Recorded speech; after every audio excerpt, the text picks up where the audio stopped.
तो भाई आज हम बात करने वाले हैं एक ऐसे शख्स के बारे में जो कि इंडिया के लिए बहुत ही, क्या बताएं यार, बोलने में भी आज हिचकिचाहट हो रही है क्योंकि वे इंडिया के बहुत ही अच्छे मित्र थे।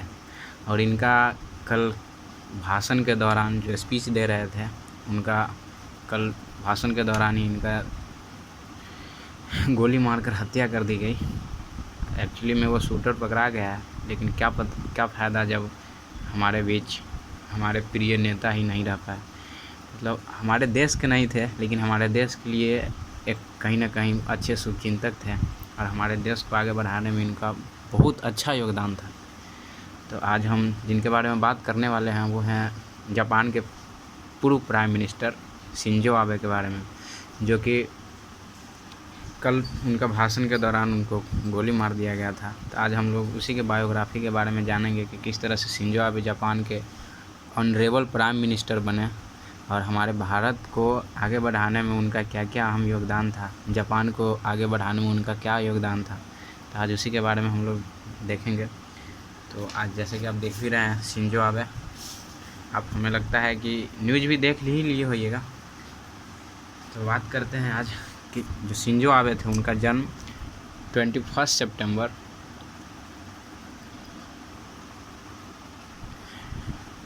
1954 को हुआ था, जो कि जापान के टोक्यो में हुआ था।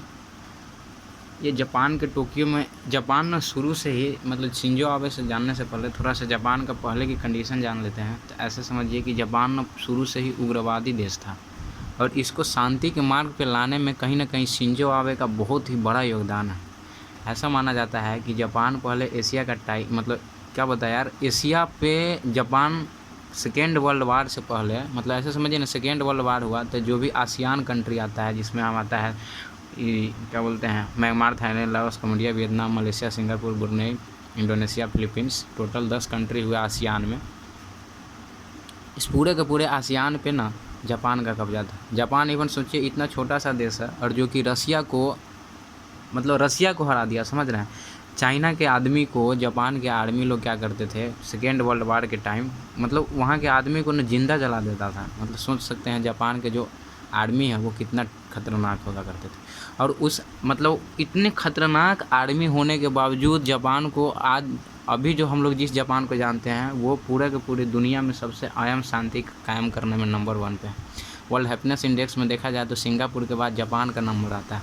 मतलब समझ में आ रहा है कहाँ जापान इतना ज़्यादा क्रूर था और वो जापान आज एकदम शांति के मार्ग पे चल रहा है। तो कहीं ना कहीं शिंजो आबे का इसमें बहुत ही बड़ा योगदान था। तो ये हमारे थे महान शिंजो आबे, जिनका जन्म 1954 में टोक्यो में हुआ था। मतलब ये शुरू से ही अमीर परिवार से ही आते थे। इनकी जो माता थी जिसका नाम था योको किशी, ये योको किशी का भी फैमिली शुरू से ही पॉलिटिकल फैमिली से ही बिलोंग्स करती थी। योको किशी के जो पिता थे नोबुसुकी किशी,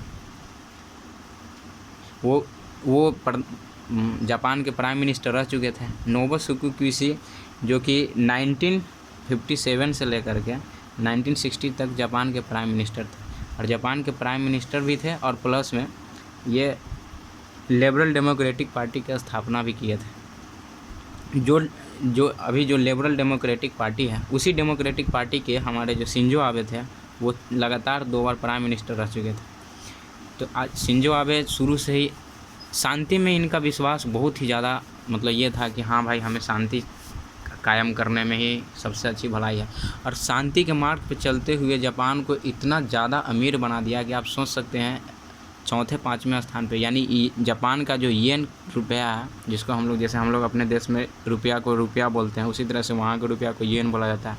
येन ना पूरे वर्ल्ड में 3रे नंबर पे आता है सबसे स्ट्रॉन्गेस्ट पैसा के मामले में। मतलब सबसे ज़्यादा डॉलर है, इसके बाद शायद ये चाइना का पैसा है और उसके बाद तीसरा पैसा पे आता है येन। समझ में आ रहा है जितना, यानी इतना ज़्यादा डेवलप कर दिया। इनका विश्वास था कि भाई हम लोग जो चीज़ युद्ध से नहीं कर सकते हैं वो चीज़ शांति से कर सकते हैं और इसने ये कर भी दिखाया। 1945 से पहले जापान इतना ज़्यादा क्रूर था और 1945 के बाद जापान का कंडीशन इतना ज़्यादा अच्छा हो गया है कि आज वर्ल्ड हैप्पीनेस इंडेक्स में, यानी वर्ल्ड हैप्पीनेस इंडेक्स पूरे दुनिया पे देखा जाता है, जिसमें से जापान ना दूसरे नंबर पे आता है। यानी जापान पूरे वर्ल्ड में दूसरा सबसे बड़ा, मतलब दूसरा ऐसा कंट्री है जो कि पूरा के पूरा खुश है वहाँ। यानी वर्ल्ड हैप्पीनेस इंडेक्स मतलब कितना वहाँ के जनता खुश है, वहाँ के कामकाज कैसे हैं, इन सारी चीज़ों को वर्ल्ड हैप्पीनेस इंडेक्स के बारे में, मतलब वर्ल्ड हैप्पीनेस इंडेक्स यही बताता है।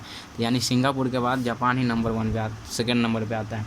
जापान का अगर हम लोग कंडीशन देखें तो जापान शुरू से ही, हम लोग इस वीडियो में तो नहीं बता पाएंगे, लेकिन हाँ नेक्स्ट वीडियो इसी के जस्ट कल हम लोग अपलोड करेंगे, जिसमें जापान का टोटल हम लोग ये फिजिकल मैप देखेंगे, जिसमें हम आपको टोटल जापान का ये फिजिकल चीज़ बताएंगे कि हाँ किस तरह से जापान के पास कुछ भी नहीं है।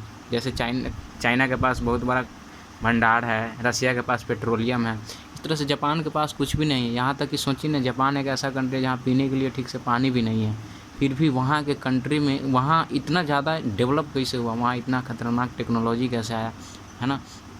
इस सब में कहीं ना कहीं शिंजो आबे का हाथ है। आप खुद देखिए ना, जैसे हमारा कंट्री इंडिया है, इंडिया ससुरा, दिक्कत ये नहीं है कि इंडिया डेवलप नहीं है, इंडिया डेवलप तो है, लेकिन क्या करता है ना, इंडिया अपना टोटल रुपया का लगभग 30% रुपया कहीं ना कहीं आर्मी में खर्च कर देता है।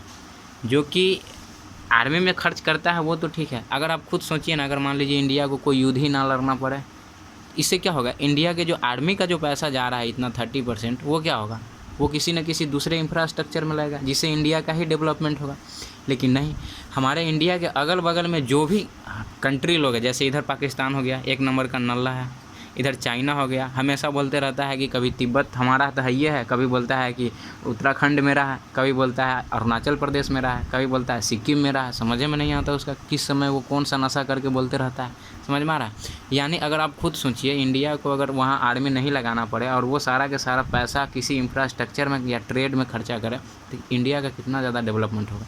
इवन कि ये सोचिए ना कि पाकिस्तान जो हम लोग इधर बम मारता है, वही बम अगर किसी टेक्नोलॉजी पे खर्चा करे, जो बम बनाने में खर्चा करता है, तो जो आज पाकिस्तान का ये हाल नहीं रहता है कि वो फटा भिखारी की तरह घूमते रहे। मतलब समझ में आ रहा, अभी पाकिस्तान का हाल इतना ख़राब है। अभी तो श्रीलंका ये हो गया जहाँ पे फूड क्राइसिस आया, दूसरा नंबर पर पाकिस्तान आने वाला है।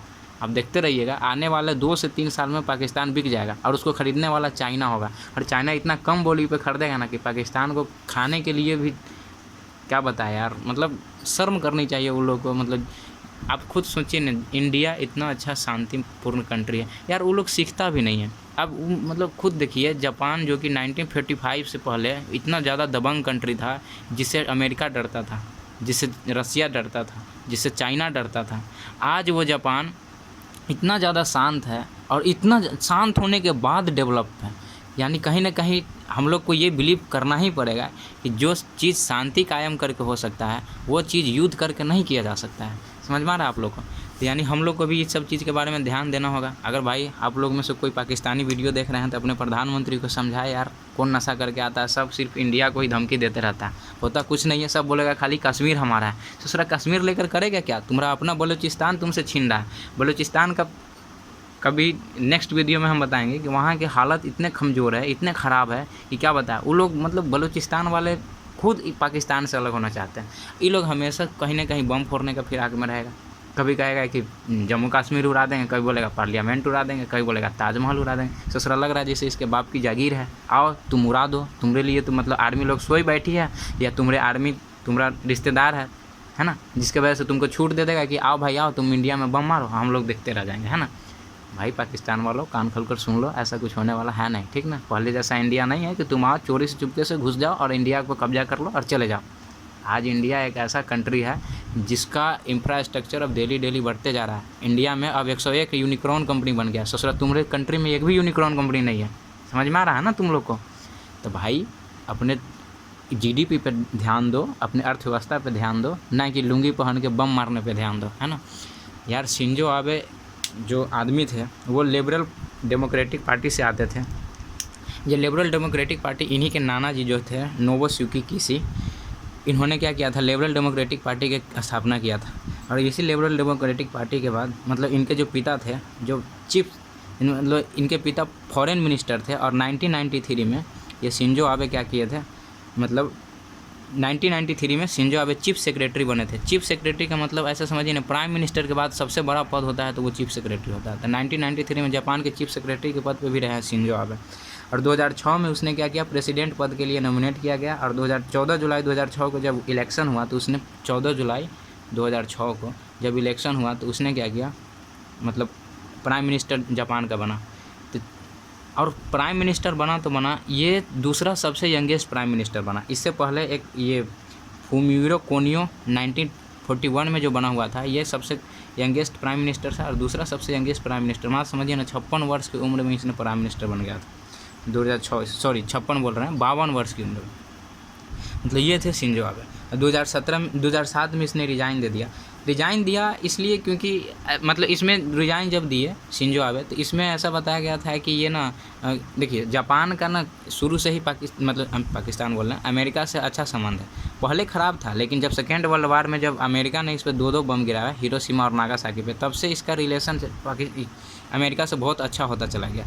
और इवन कि आप खुद सोचिए ना, अमेरिका आर्टिकल 9 एक आर्टिकल है जिसमें बाकायदा लिखा गया है कि जो आर्टिकल 9 में कि जो भी जापान में अगर सैनिक की अगर कोई कमी है तो अगर उसको पूरा अमेरिका करेगा। और अमेरिका भली भांति इस पर साइन भी किया हुआ है, यानी जापान का अपना कोई आर्मी नहीं है।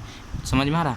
तो ये जो 2007 में रिज़ाइन दे दिए थे, तो रिज़ाइन देने के बाद ऐसा माना जाता था, मतलब अफवाह था कि शिंजो आबे है ना जो अफ़गानिस्तान को सपोर्ट कर रहा है, लेकिन ऐसा कुछ नहीं था। बाद में ये पता चला कि शिंजो आबे को ना पेट में अल्सर है। अल्सर एक बीमारी है जिसके वजह से पेट में अत्यधिक मतलब ये दर्द होना स्टार्ट हो जाता है, जिसके वजह से हार्ट अटैक जैसी बीमारियाँ, मतलब हार्ट अटैक जैसी कंडीशन आ सकती है, लीवर फेल हो जाते हैं।